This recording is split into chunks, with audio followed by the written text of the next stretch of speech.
네, 여러분 반갑습니다. 자, 이제 31번째 주제인데요. 이모곤란과 갑신정변. 요거 앞단원에서 제가 스포로 조금 말씀드리긴 했었죠.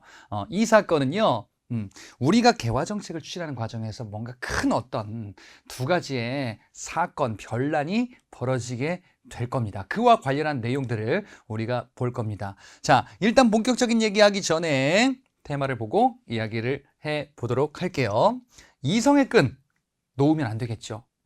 근데 위험 순간이 우리 살다 보면은 좀 벌어지기도 합니다. 저와 관련한 이야기를 좀 말씀드릴게요. 지금 여러분들이 보시는 이 그림은요, 저희 아버지께서 그리신 그림이에요. 예, 저희 아버지께서는요, 요즘에 취미로 소일거리로 가끔, 요즘은 좀 안 하시는 것 같은데, 예, 이렇게 그림을 그리시는 경우가 좀 있어요. 예, 정규 교육 과정을 막 이렇게 받으신 분은 아닌데, 예전에 제가 요만했을 때, 예, 요만했을 때면은 접니다.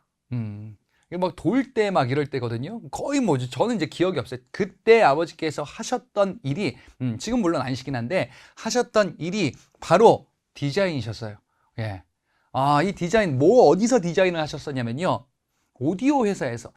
전자기기 어떤 그런 전자기기 업체에서 예, 디자인하는 도면 그리시고 막 이런 일들을 좀 하셨었거든요.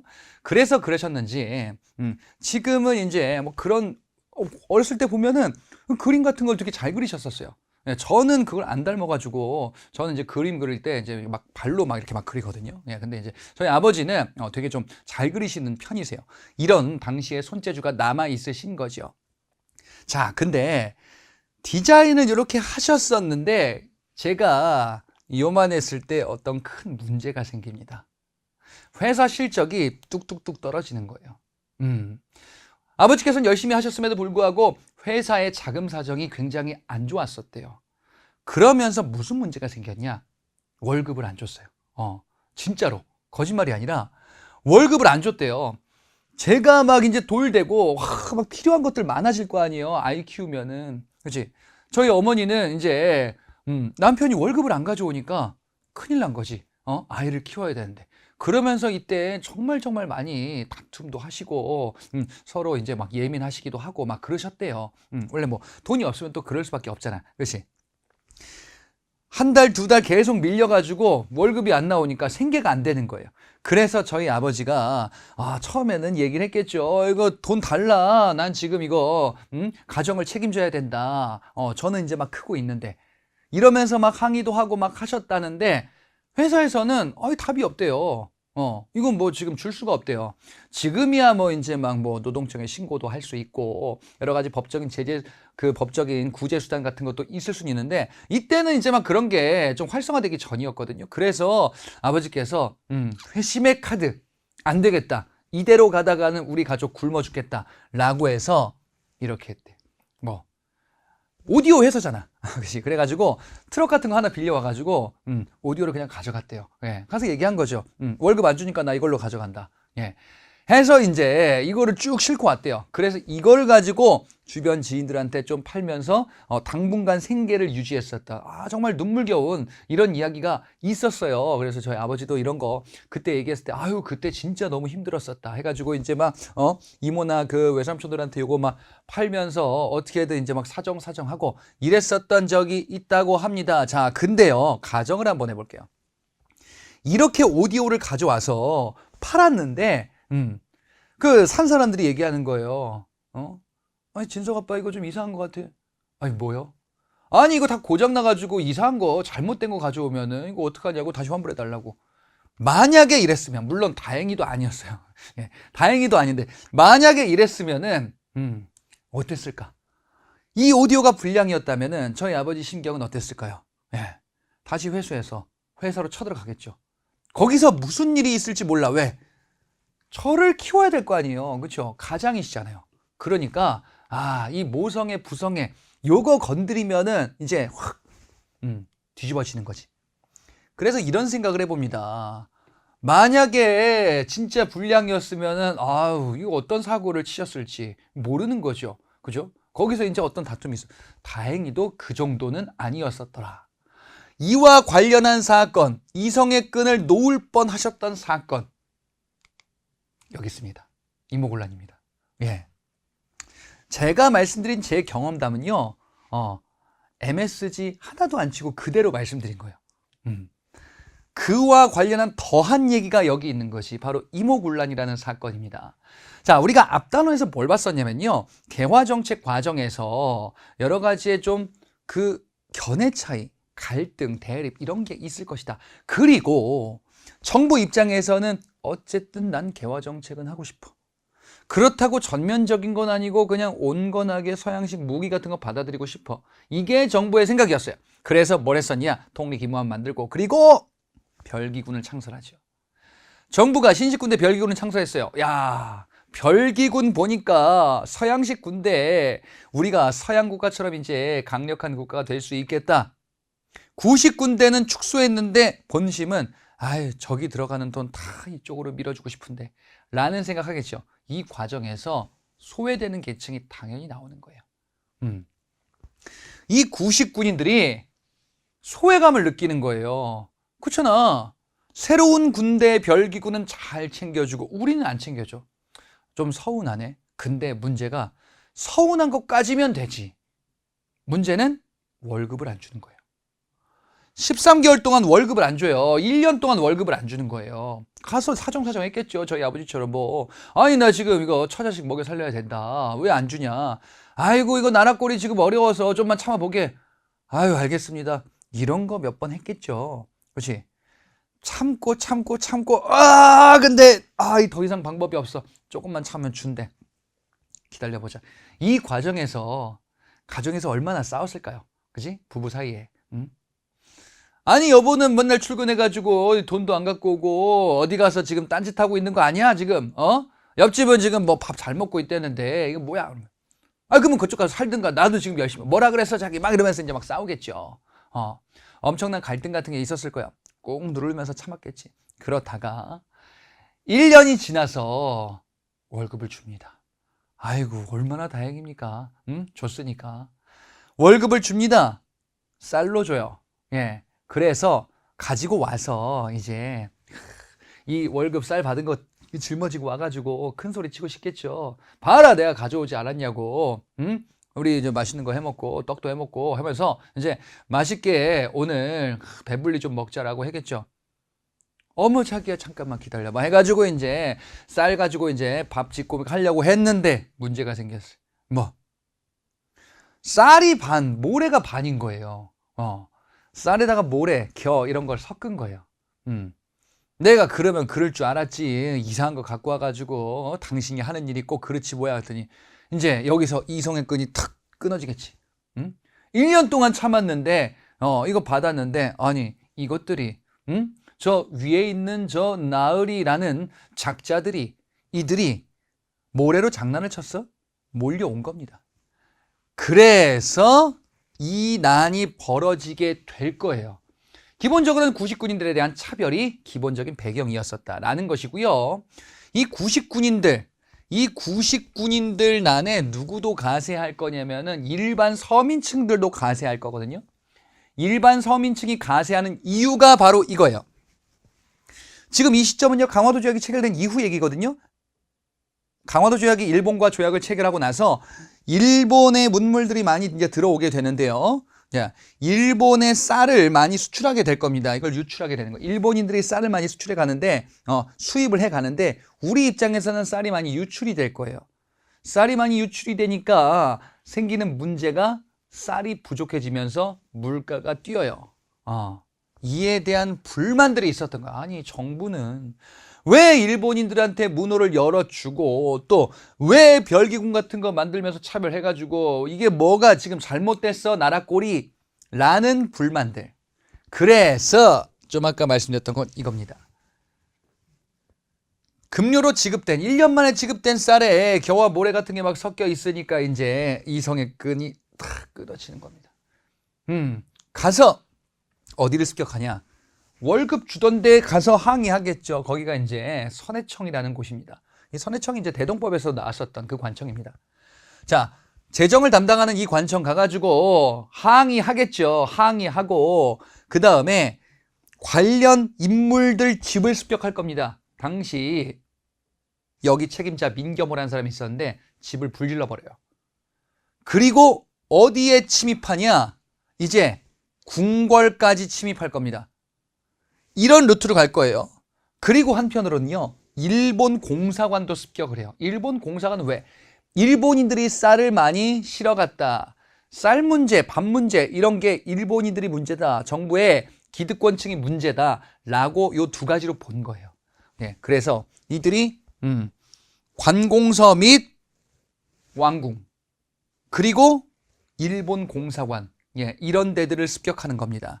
당시의 최고 권력 정점에 있었던 사람들, 자 우리가 뭐라고 했었냐? 민씨 정권이다라고 했었죠. 명성황후 민씨. 그리고 이들의 외척들, 이들 고관 대작들을 이제 살해하는 거예요. 가서 불지르는 겁니다. 그리고 궁까지 담을 넘어가요. 아수라장이 된 거예요, 조선이. 예. 이들은요 1년 동안 억눌러 있다가 탁 터졌기 때문에 거칠 게 없는 겁니다. 우리를 이렇게 만든 그 위의 기득권층을 모조리 다 처단하겠다. 예. 이런 기세로 궁까지 담을 넘은 거예요. 그리고 누구를 찾냐? 이 민씨 정권 권력의 정점이었었던 사람을 찾겠죠. 우리를 이렇게 대우했었던 사람들의 최정점에 누가 있나 봤더니 민씨 정권, 명성황후 민씨가 있는 거예요. 그래, 왕비를 죽이자요. 이거 선을 계속 넘고 있습니다. 왕비를 죽이자요.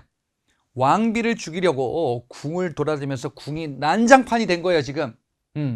막 비명 소리가 나오고 찾아라 죽여라 막 이러면서 이제 난리가 났겠죠. 문제가 있어요. 왕비의 얼굴이 어떻게 생겼는지를 몰라. 네. 왕비 명성황후를 찾자 죽이자 이렇게 지금 움직이고 있는데 어떻게 생겼는지를 몰라요.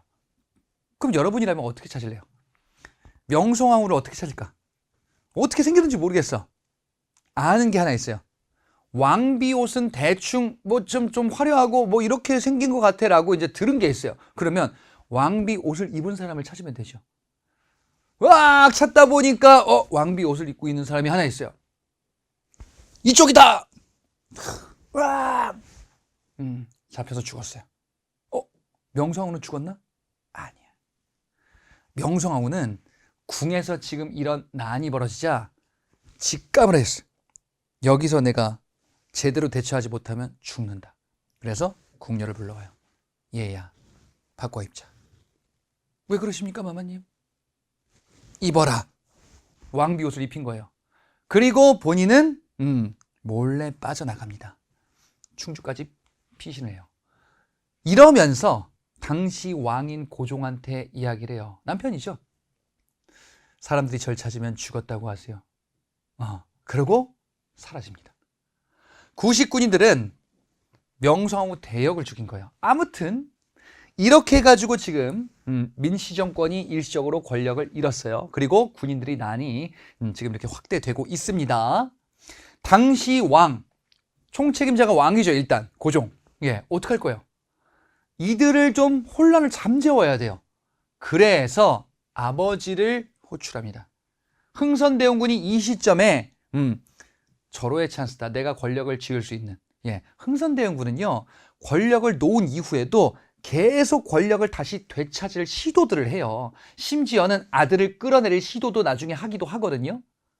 흥선대원군은 권력력이 야망이 엄청난 사람이에요. 이 틈을 놓칠 리가 없죠. 그래서 흥선대원군이 이 난을 수습한다는 명목하에 권력을 다시 쥐게 될 겁니다. 아무래도 구식군인들 입장에서는 개화 정책을 하지 않았었던 흥선대원군이 좀 더 친밀하겠죠.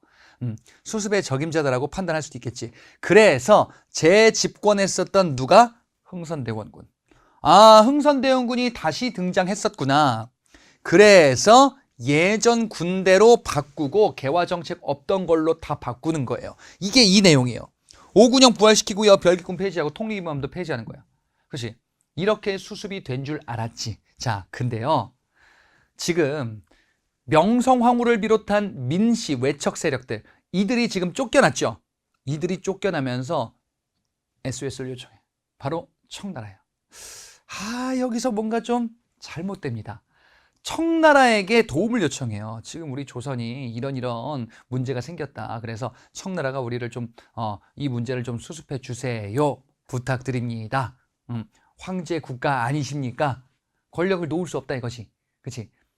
청이 이 얘기를 들었을 때 도와줄까 말까? 자, 여러분이 청이에요. 조선에서 이렇게 긴급한 편지가 왔어요. 도와달래. 진압해달래, 난을. 도와줄래요, 말래요? 아이, 굳이 뭐하러 도와줍니까? 남의 나라 문제. 남의 나라 문제가 아니야. 청나라 입장에서는요, 조선과 무슨 관계예요? 4대 관계예요. 4대 관계니까 내 밑에 있는 국가예요. 근데 내 밑에 있는 국가인데 내가 다 지배하는 국가는 아니죠. 4대 관계가 이렇게 지배와 피지배의 관계까지는 아니라 그랬어요. 그냥 위아래 관계예요. 근데 청나라 입장에서는 조선을 위아래 관계를 기본으로 하여 이 나라를 내 걸로 만들고 싶어. 이게 절호의 찬스지. 청나라 입장에서. 왜? 군대를 보내줘서 진압한 다음에 거기를 장악하면 되잖아요. 오호, 그래. 청나라 군대가 들어온 겁니다. 이때는 흥선대원군이 다시 집권해서 통치를 하고 있을 때인데 청나라 군대가 와가지고 어떡하냐? 흥선대원군이 걸리적거리겠다라고 생각한 거예요. 그래서 흥선대원군을 납치합니다. 오잉? 흥선대원군을 납치하고요. 청나라 군대가 이 이모군란을 결국 진압하게 되면서 이 난은 끝나게 돼요. 아하. 근데 뭔가 좀 꺼림직한 느낌적인 느낌. 그 느낌이 맞습니다. 자, 일본과의 관계가 어떻게 되는지를 볼게요. 일본이 이 난이 벌어지고 진압됐을 때 격렬하게 조선에게 항의를 할 겁니다. 뭘 항의하냐? 일단 일본인들 인명피해가 있었어요. 일본 공사관도 습격을 받았어요. 그랬잖아요. 앞서 본 것처럼 일본 공사관을 습격했기 때문에 99인들이 일본 공사관도 습격하고 그 다음에 민시정권도 습격하고 일본 공사관 습격받으니까 일본의 입장에서는 피해가 생긴 거예요. 그럼 항의할 수 있지. 이건 뭐 당연히. 그래서 배상금을 내놔라라고 요청을 해요. 뭐 조선 정부는 사실 할 말이 없어요. 그렇지. 뭐 그래. 그러면서 한편으로는 일본의 요구사항이 추가됩니다. 바로 뭐냐? 일본 공사관이 습격을 받았어요. 그래서 일본 공사관은 조선을 믿을 수가 없다. 일본 공사관은 우리 일본이 지키겠다. 라는 명분 하에 경비병을 주둔하겠다라는 것을 요청합니다. 경비병 주둔이다라는 것은요. 일본 군대를 조선 땅에 파견하겠다라는 것을 의미해요. 네. 이 땅에 일본 군대도 들어왔네. 일본 군대도요? 그럼 뭐 다른 것도 들어왔어요? 앞에 이모군란을 진압하기 위해서 청나라 군대가 들어왔잖아. 그치? 이모군란의 결과 청과 일본 양국의 군대가 조선 땅에 다 들어온 거예요. 사태가 좀 이상한 방향으로 흘러가고 있는 겁니다. 그렇구나. 그리고 사제의 뜻으로 일본의 3차 수신사. 그래, 요거는 일본아 미안해. 우리가 너희들을 지켜주지 못했다. 이 땅에 있는 일본 외교관들을 지켜주지 못했다. 뭐 이런 의미로서 보내기도 했었던 건데 앞에 수신사 편에서 잠깐 나오는 얘기입니다. 그리고 조일 수호조규 속약을 체결하게 되는데요. 이거는 뭐냐면요. 강화도 조약 체결할 때 강화도 조약을 조일 수호 조규다라고도 부른다고 했었죠. 강화도 조약 체결할 때 부록과 규칙이라는 게 있었죠. 딸려 있는 거. 예, 그거 내용 일부를 개정을 하기도 하는 거예요. 뭐 심리 제한 막 이런 거 있었는데 내륙 진출을 허용하는 걸로 바뀌게 될 겁니다. 심리 제한이 사실상 없어지고 어디든 일본 상인들이 진출할 수 있게 될 거예요. 이건 왜 그러냐면요. 이것에 영향을 받은 거예요. 조청 상민 수육 무역장정. 자, 청나라와 맺은 거거든요. 조청, 조선과 청이 맺은 거예요. 이건 왜 맺냐면요. 청나라가 조선에 벌어진 이모군란을 진압해 주었죠. 우리의 요청에 의해서 청나라가 진압을 해 줬잖아요. 그럼 뭐 해야 돼요? 입금해 줘야죠. 그렇지? 세상에 공짜가 어디 있어? 공짜가 없어요, 여러분들. 세상에는 공짜가 없는 겁니다. 내가 청으로부터 원하는 걸 받았어요. 민씨 정권은 결국 이 사건으로 인해서 잃었던 권력을 되찾은 거예요. 그러면 청이 요구하는 걸 들어줄 수밖에 없어요. 안 들어주면 안 됩니까? 청이랑 관계 끊으면 안 됩니까? 청나라 군대가 왔잖아. 일단 안 들어주면은 군대가 뭔 짓을 할지 어떻게 알아요? 들어준 거예요. 조청상미 수륙무역장정은요, 청나라와 통상 무역에 관한 협정을 맺은 건데요. 표현이 조금 그래요. 자, 여기서 뭐라고 하냐면요. 이 장정은요, 속방을 우대한다라고 되어 있어요. 속방을 우대하는 의미로 체결한다라고 되어 있어요. 이게 무슨 얘기냐면은 청나라의 의도로 한번 보자 말이에요. 조선과 청이 조약 같은 걸 맺는데, 근데 조약이란 거는 대등한 관계 국가가 맺는 거예요. 근데 청의 입장에서는 조선과 청이 대등하다라고 보지 않겠죠. 그러니까 청이 얘기하는 거예요. 뭐 너희 조선과 맺는 거는 우리나라의 속국의 일부를 우대해서 조약처럼 대우해 줄게, 이 얘기예요. 속방으로 규정을 하는 거예요. 그러니까 너희 조선은 우리 거나 마찬가지임이라고 조문에 박아준 겁니다. 아하, 그렇구나. 청은 조선을 지배하고 싶구나, 차지하고 싶구나 라는 것을 여기서 확인한 겁니다. 청이 조선을 차지하고 싶어요? 일본도 조선을 차지하고 싶지 않았나요? 강화도 조약, 이전에 맺었던 강화도 조약에서 기억나세요? 조선은 자주국이다. 이 의미가 뭐라 그랬어요?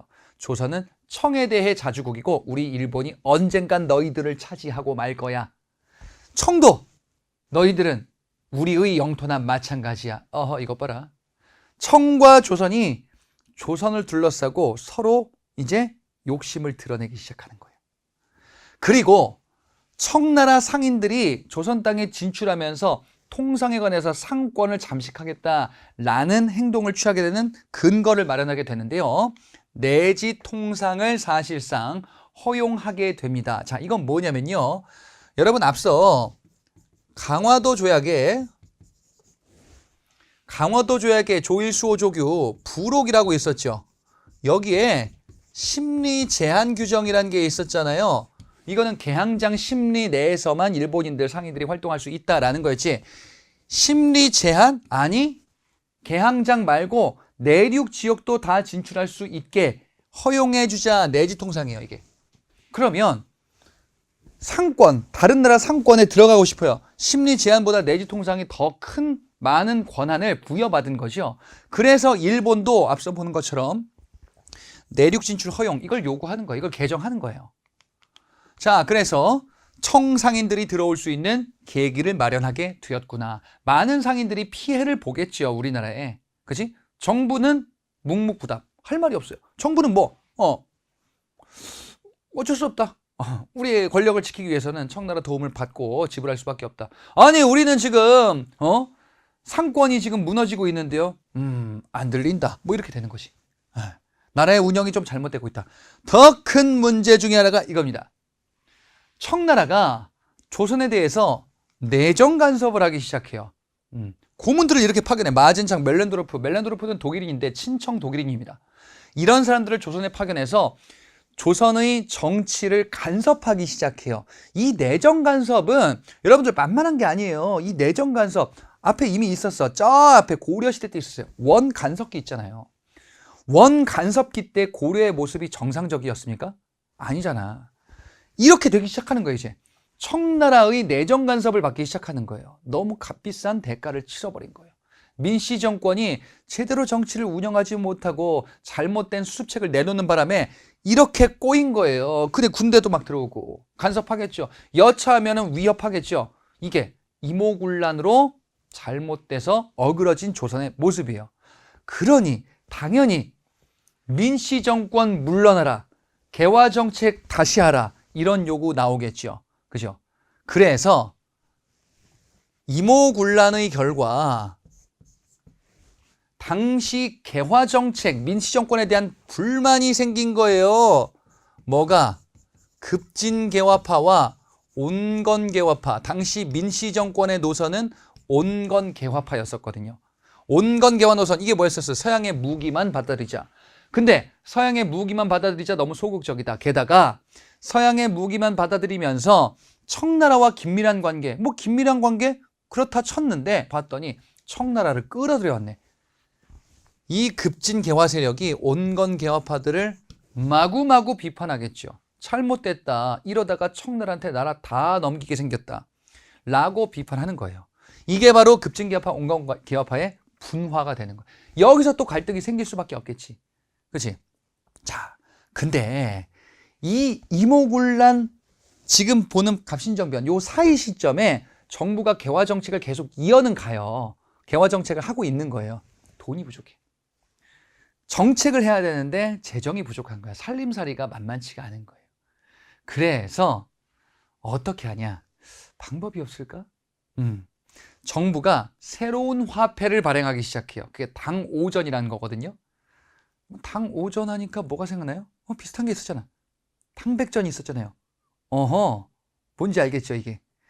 정부가 돈이 없어서 화폐를 만드는 정책을 하는 거예요. 누가 민시정권이 이모군란 끝나고 나서 이렇게 하면은 어떻게 되는지 앞서 봤었죠.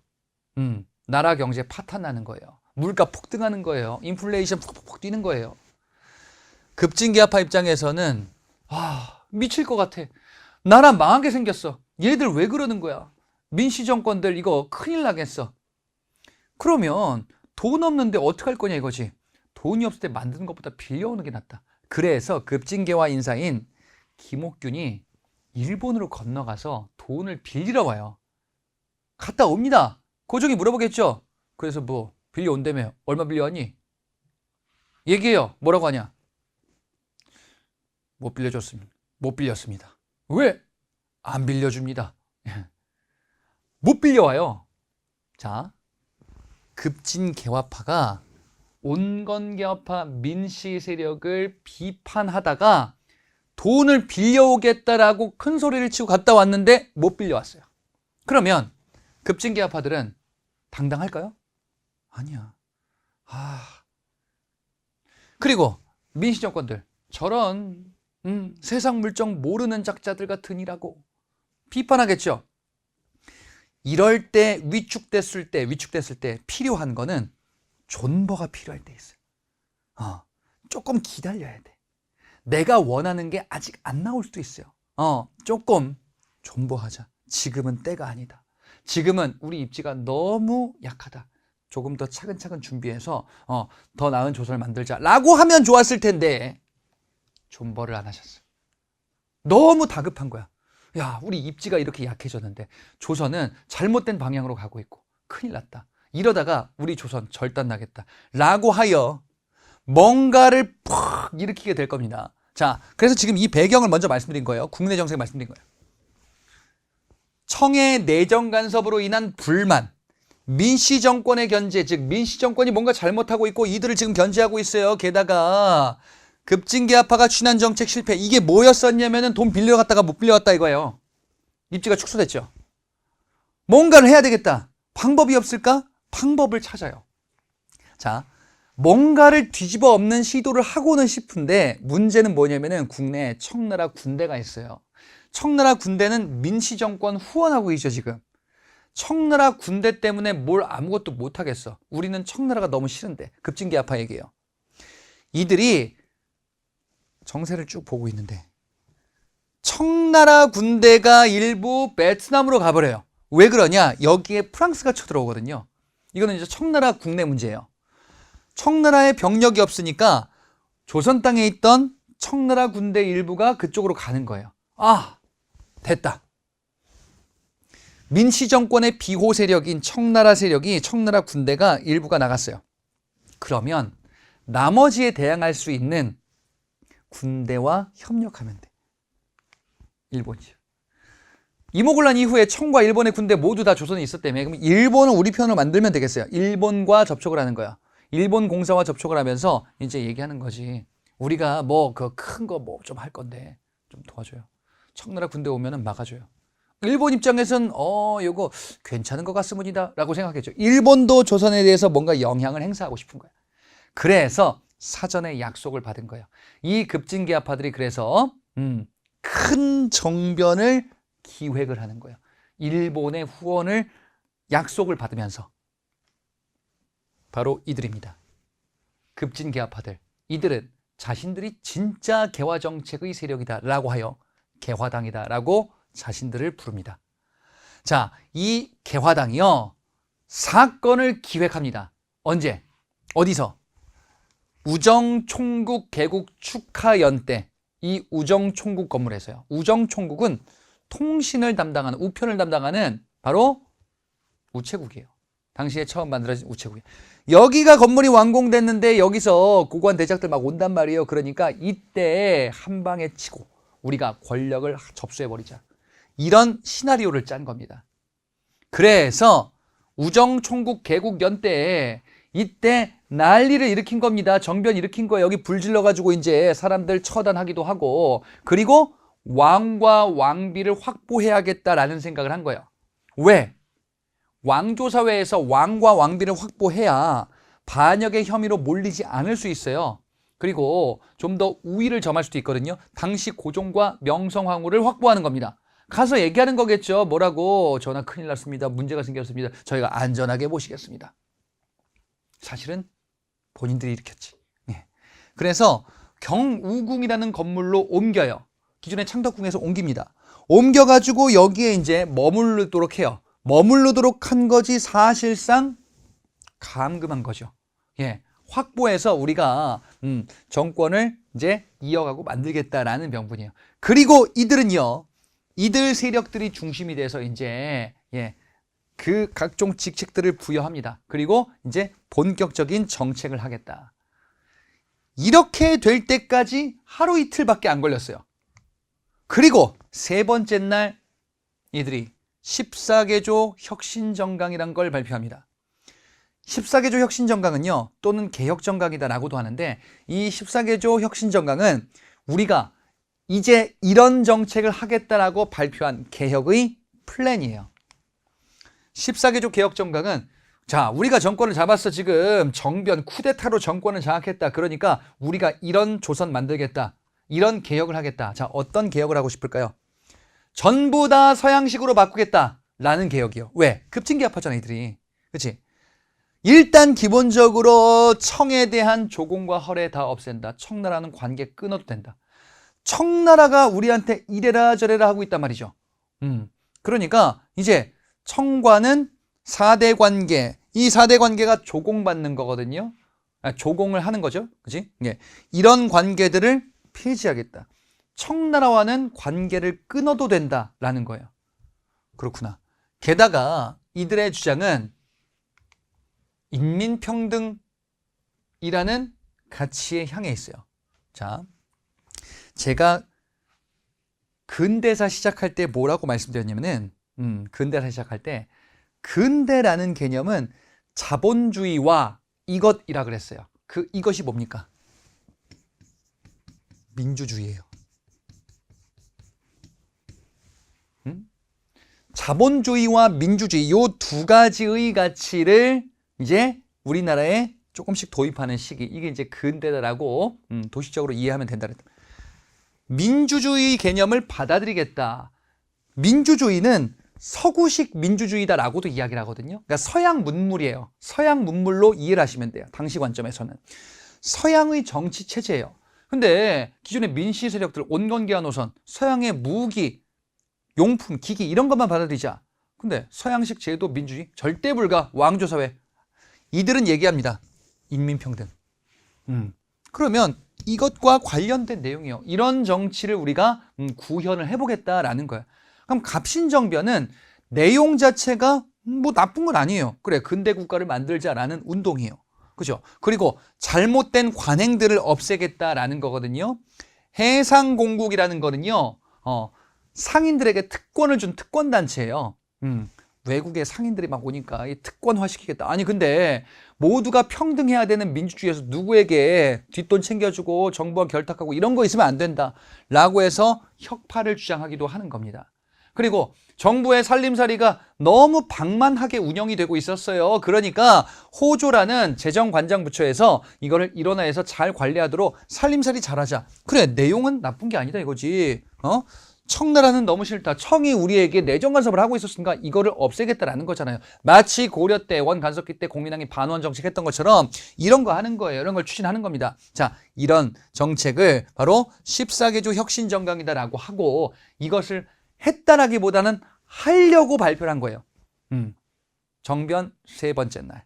그치? 자, 그런데 어떤 이상한 일이 벌어지기 시작해요. 바로 3일째 날이에요. 요거 발표한 지 얼마 되지 않았을 때. 예. 이들은 그 전날에 좀 꺼리직했었거든. 왜 그러냐? 고종이 창덕궁으로 돌아갔어요. 그 왕을 확보를 못한 거야. 괜찮겠지. 우리도 가자. 창덕궁으로 갔어요. 거기는 조금 넓어요. 경우궁보다. 소수의 일본 병력이 막기에는 범위가 좀 넓어. 3일째 날 일이 벌어지는 거야. 뭐 청나라 군대가 들이닥쳤어. 이게 어떻게 된 일이지? 앞으로 뼈로 가볼게. 뼈.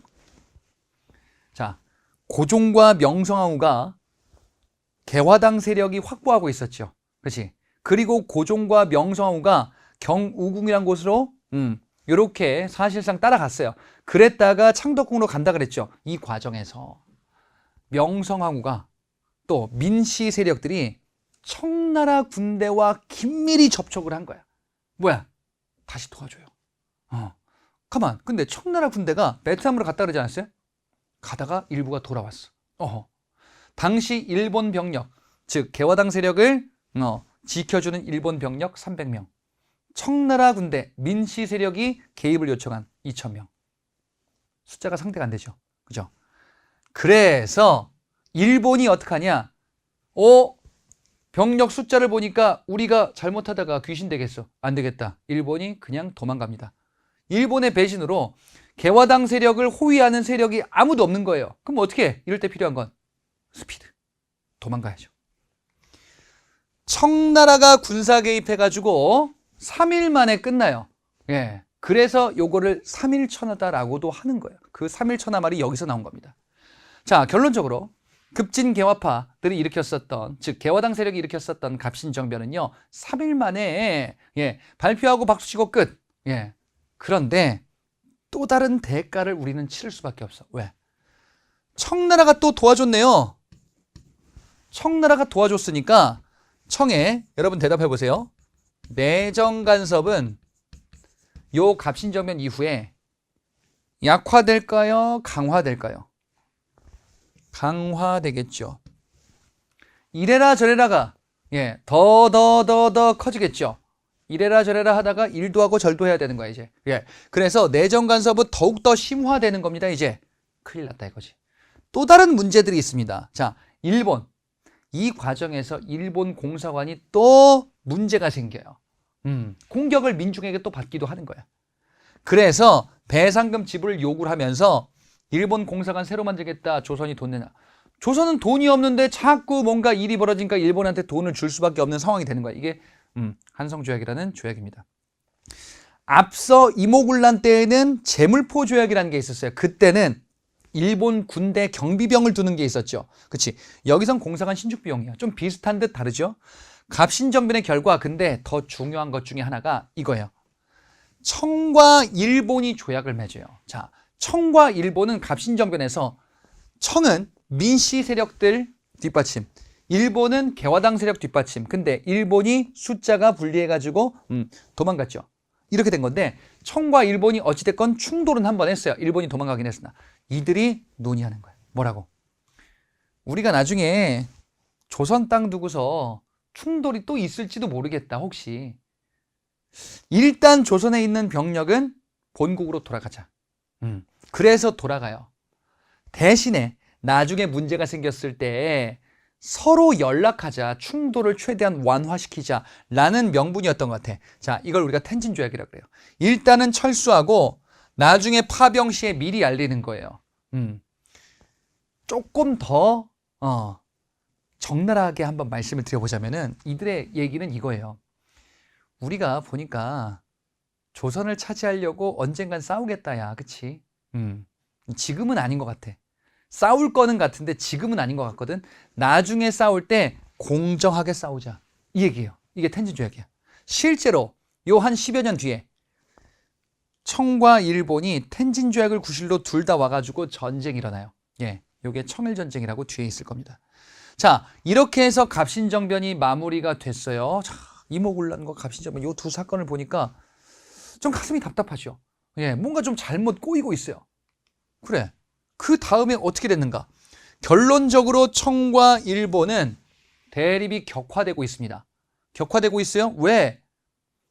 조선 땅에 대한 욕심을 서서히 드러내고 있죠. 그치? 근데 더 큰 문제가 생겨요. 자, 조선이란 국가가 이렇게 있습니다. 그리고 조선을 둘러싸고 지금 누가 경쟁을 하고 있냐? 청과 일본이 대립과 갈등 경쟁을 하고 있어요. 누가 조선을 차지할 것이냐? 이런 모습이 이모군란과 갑신정변으로 드러났죠. 그런데 조선 땅에 눈독을 들이는 국가가 하나 또 있습니다. 바로 러시아예요. 소문만 무성했던 그 러시아. 러시아는요, 남쪽으로 세력을 확대하겠다. 이들은 추운 땅이 많아. 그래서 항구도 좀 얼지 않는 부동항이 필요하다. 남쪽으로 세력을 확대하자라는 정책을 옛날부터 취했거든요. 이쪽으로 러시아가 진출하고 싶은데 아직 청과 일본이 경쟁하고 있어요. 그래서 러시아는 조선 땅에 진출하고 싶은데 약간 좀 타이밍을 좀 봐야겠다 이런 입장이었거든요. 근데 이때 조선이 러시아와 접촉을 해. 청나라의 내정 간섭이 심하다 보니까 러시아랑 좀 친해져 볼까? 러시아 입장에서는 나쁘지 않은 거예요. 왜? 내가 조선 땅 한반도에 진출하고 싶은데 조선이 와가지고 몰래 소문내지 말고 나랑 좀 친구 좀 하지. 이게 웬 떡이야? 이러한 모습들이 나오자 러시아를 견제하려는 국가가 행동에 나섭니다. 바로 영국이에요. 왜? 자, 당시 세계 정세는 영국이 전 세계 패권 국가예요. 지금의 미국 포지션이에요. 근데 이 영국의 패권을 위협할 만한 국가 중에 하나가 러시아예요. 지금의 중국이나 인도쯤 포지션으로 보시면 돼요. 이들 간의 갈등이 좀 있었거든요. 영국의 입장에서는 러시아가 세력이 커지는 게 자국에게 좀 위험하다라고 판단하는 거예요. 그래서 러시아의 남하 정책을 견제하겠다라는 전략을 전 세계에서 막 하고 있었거든요. 영국이. 동아시아 일대도 본 거야. 러시아가 조선 땅에 진출하려고 하네? 안 되겠다. 그래서 영국이 사건을 일으킵니다. 러시아의 남하를 견제한다라는 구실로 남해 바다 저 밑에 제주도까지는 안 가고 남해 바다의 섬에 거문도라는 섬이 있어요. 이 거문도에 영국 군대를 투입해요. 영국 군대를 투입해서 뭘 하냐? 러시아 군대가 한반도에 들어오면 우리 영국이 러시아랑 싸우겠다 이렇게 된 거예요. 영국 군대가 우리나라에 들어왔는데 우리나라한테 이게 안 좋은 건가? 안 좋죠. 왜? 사전 통보가 없었어. 그러면 이거는 뭐냐면은 거문도라는 지역에 영국 군대를 투입했다라고 하지만 사실상 거문도를 영국이 점령한 거예요. 이게 뭐야? 영토를 뺏긴 거예요. 띠용! 거문도 사건이에요. 갑신정변 이후에 영국이 거문도 사건 일으킨 거예요. 그러면 이게 지금 뭐야 이게? 조선이라는 먹잇감을 두고서 막 경쟁하는 이런 형국이다라고도 볼 수 있겠죠. 큰일 났다. 이거 어떻게 할 거냐 이것이. 거문도 사건까지 벌어지니까 이 영토 뺏기는 거, 이게 섬 하나 뺏겼는데 나머지 영토 뺏기는 건 시간 문제겠다라는 엄청난 위기의식이 느껴지지 않으세요? 당시 지식인들 사이로 이거 어떻게 방법을 찾아야 된다라는 이런저런 아이디어가 나옵니다. 그 중에 하나, 육일준이라는 인물. 이 육일준이라는 인물은요, 앞서 미국에 파견됐던 보빙사 일원으로 가기도 했었던 인물입니다. 이 육일준은 주장을 하나 해요. 뭐라고 하냐? 우리나라를 중립국으로 두자. 모두 다 관계가 없다라는 것을 선언하고 그것을 국제적으로 인정받는다라고 하면 괜찮지 않겠냐라는 거죠. 중립화론이에요. 부들러라는 사람은 독일 외교관입니다. 우리에게 조언을 해준 거예요. 너희들 큰일 난다 지금. 이런 강대국에 둘러싸여 있다가 다 쪼개지거나 망한다. 그러니까 유럽의 스위스 같은 모델이 있거든. 그 스위스 같은 나라처럼 이제 중립국으로 만들어야 된다. 선언하고 인정받아야 된다라는 거죠. 자, 근데 잘 될까요? 안 되겠죠. 예, 한반도 중립화로는 현실 가능성이 좀 부족한 것도 있고요. 더군다나 6.1중 같은 경우는 갑신정변 이후에 이 사람도 개화당으로 몰리면서 7년간 연금 생활을 하기도 할 겁니다. 자, 그래서 갑신정변이라는 사건 이후에 국제정세의 각축장으로 전락하는 듯한 느낌인데 뾰족한 해결책이 없는 것 같아요. 이모군란 갑신정변 때 당시 민씨 정권이 청나라 군대에 손을 벌리면서 일이 점점 꼬이고 있다는 것을 좀 확인해 주시면 되겠습니다. 자, 이론 강의 여기까지 하고요. 문제풀이를 통해서 확인해 보도록 하겠습니다. 자, 우리 문제풀이를 통해서 자, 우리 배운 내용들 이모군란, 갑신정변, 그리고 이제 검은도 사건이라는 사건까지 이어진 것을 봤었죠. 자, 확인해 보겠습니다. 1번입니다. 가에 대한 설명으로 옳은 것을 골라보자. 자, 동대문대 재개발할 때 지금 터 사진이래요. 그래? 무슨 터가 있나 본데 뭔지 좀 읽어봐야 될 것 같아요. 여기는 훈련도감이 속한 하도감이 있었던 장소래요. 뭐 군대와 관련이 있었나? 근데 군사훈련, 무기, 뭐 군대와 관련한 터인가 봐요. 근데 세 번째 줄에 1881년부터 이듬해 구식 군인들에 대한 차별 대우로 발생한 구식 군인들에 대한 차별 대우로 여기서 이런 게 발생했고 이와 관련한 어떤 장소인가 보다 라는 것을 확인해 볼 수 있겠네요. 자, 그렇다 하면은 구식 군인들의 난, 별기군에 대한 차별, 이모군란이 되겠지요. 이모군란에 대한 설명으로 옳은 것을 골라주시면 됩니다. 그 사건 우리가 상세하게 살펴봤어요. 1번에 입헌군주제 수립을 목표로 하였다. 입헌군주제는 군주가 헌법에 입각한다. 민주주의 헌법에 입각해서 군주의 권력을 제한받는다라는 거거든요. 이 입헌군주제 수립은요, 결국 갑신정변 세력이 목표로 했었던 거예요. 서구의 입헌군주제, 민주주의 체제, 이것을 바탕으로 우리가 수립하자라는 운동입니다. 그래서 이모군란과는 관련이 없고요. 2번에 조선 총독부 방해와 탄압으로 실패하였다. 아직 나오려면 멀었습니다. 일제강점기 때에 해당하는 내용입니다. 일제강점기 때의 각종 민족운동에 해당하는 내용이 되겠지요. 예. 조선 총독부는 아직 없습니다. 우리 아직 일본의 식민지가 아니에요. 3번 우정총국 개국 축하연을 이용하여 일어났다. 이것도 갑신정변이죠. 개화당 세력들이 이렇게 일으켰구나. 4번에 홍범 14조를 기본 개혁 방향으로 제시하였다. 이것도 아직 안 나왔는데요. 뒤에 나오는 가보개혁에서 나오는데 2차 가보개혁에 홍범 14조 지침 얘기가 나올 겁니다. 5번 일본 공사관의 경비병을 주둔한 계기가 되었다. 자, 이게 정답인데요. 자, 잘 보세요. 이모군란의 결과 청에 끼친 영향, 청의 내정 간섭이 강화되었다라고 봤었고 체결한 거 있었죠. 그게 뭐였어요? 조청상민 수륙무역장정 이거 있었죠. 내지 통상의 그 권한을 부여했었던. 그리고 일본과 맺었었던 게 바로 지금 나오는 제물포조약입니다. 제물포조약의 내용이 이거지. 경비병. 그렇구나. 이게 보기 5번에 나온 거예요. 이모군란의 결과였습니다. 2번 문제 보겠습니다. 다음 조약이 맺어진 배경으로 가장 적절한 것을 골라보겠습니다. 자, 중국의 상무위원은 개항한 조선의 항구에 주재한대요. 중국, 조선 둘이 맺나 보다. 그렇죠? 그런데 지금 쭉 보니까 2조에 재산 문제에 관한 범죄 사실에 있어서 조선 인민이 원고가 되고 중국 인민이 피고일 경우에 중국 상무위원이 심의 판결한대요.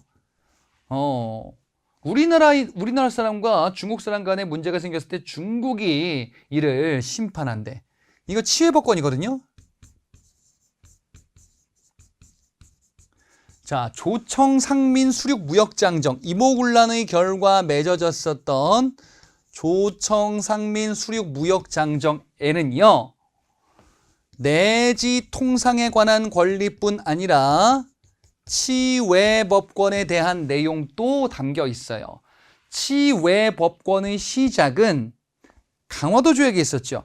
강화도 조약 이후에 맺어진 외국과의 조약은 그냥 다 치외법권이 있다라고 보시면 돼요. 그래서 조선과 중국이 맺은 건데 치외법권 당연히 있겠죠. 아하, 조청상민 수륙무역장정이구나 라고 보시면 되겠죠. 배경은 뭐겠어요? 이모군란이네. 그죠? 이모군란의 결과로서 봤죠. 1번 영국이 검은도를 불법 점령하였다. 검은도 사건이네요. 그렇군요. 2번에 청일전쟁에서 일본 승리했다. 아직 전쟁 안 했다. 다음 시간에 나옵니다. 4번 시전상인들이 철시투쟁을 전개하였다. 이것도 저 뒤에 나와요. 5번에 운요호가 강화도 접근해서 무력시를 벌였다. 강화도 조약 배경이 운요호 사건이었네요. 자, 답은 3번. 3번 문제. 다음 사건이 일어난 이후의 사실로 옳은 것을 골라보자. 우정국 총판, 우정총국 얘기하는 거예요. 우정국 개국 축하연. 그렇구나. 그거네. 불길이 치솟아가지고 나가는데 잠복해 있다 칼 휘둘렀대요. 그래. 우정총국 개국년 때 부질러가지고 나오는 사람들 이제 기득권층 막 죽인 거예요. 당시에 민씨 세력들을. 이런 일이 벌어졌구나. 아하. 이 사건은 뭡니까? 갑신정변이네요. 개화당 세력들이 민씨 외척 세력을 제거했었던 사건이었다. 자, 갑신정변에 대해서 옳은 것을 골라보겠습니다. 1번, 김기수가 일본의 수신사로 파견되었다. 1차 수신사 김기수죠. 그러면 강화도 조약에 대한 후속 조치가 수신사입니다. 2번에 평양 관민이 제너럴 셔머노를 불태웠다. 제너럴 셔머노 사건이죠. 그 결과 신미양요가 벌어지죠. 흥선대원군 때 미국이 침입했었던. 3번, 일본 군함 운요호가 영종도를 공격하였다. 운요호 사건이네요. 운요호 사건의 결과 강화도 조약이 체결되죠. 4번에 박 교수가 삼정 이정청 설치를 건의하였다. 왜? 임술농민봉기, 이거 철종 때 흥선대원군 이전이죠. 세도정 시기 때 있었던 임술농민봉기 때 안핵사로 파견된 박 교수가 삼정 이정청 설치를 건의하게 되죠. 자, 답은 5번이네요. 청과 일본 사이에 텐진 조약이 체결되었다. 이거 뭐였죠? 일단 조선의 양국 군대는 철수하고 나중에 향후에 파병할 때 상호간에 연락하겠다라는 거지. 자, 답은 5번 갑신정변. 4번 문제. 다음 글이 작성된 시기를 연표해서 옳게 골라보자. 자, 제 의견은요. 청, 러시아, 일본, 삼국이 서로 조약을 체결해서 서양, 스위스, 이에 따라서 조선을 영세 중립국으로 보장한대요. 조선을 중립국으로 보장한다. 그러면 이런저런 서로 간에 좋은 일들이 있을 겁니다. 붙들러. 중립국 주장은 독일인 부들러뿐 아니라 6.1준도 했다 그랬어요.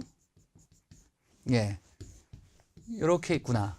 그러면 중립국 주장이 나온 이유가 뭔데? 이유가 거문도 사건 때문이지. 거문도 사건이 벌어지니까 야, 이러다가 큰일 난다. 중립국으로 투자. 그러면 거문도 사건은 언젠데요? 갑신정변 그 직후의 정세에 거문도 사건이 있었죠. 그죠? 거문도 사건이 있었고 그 다음에 중립국으로 두어야 한다라는 주장이 요 시기에 해당하겠죠. 그래서 갑신정변 직후의 정세다라고 정리를 할 수가 있겠습니다. 자, 이렇게 순서 문제까지 살펴봤습니다. 저는 이제 다음 강에서 또 여러분들 뵙도록 하겠습니다. 수고하셨습니다.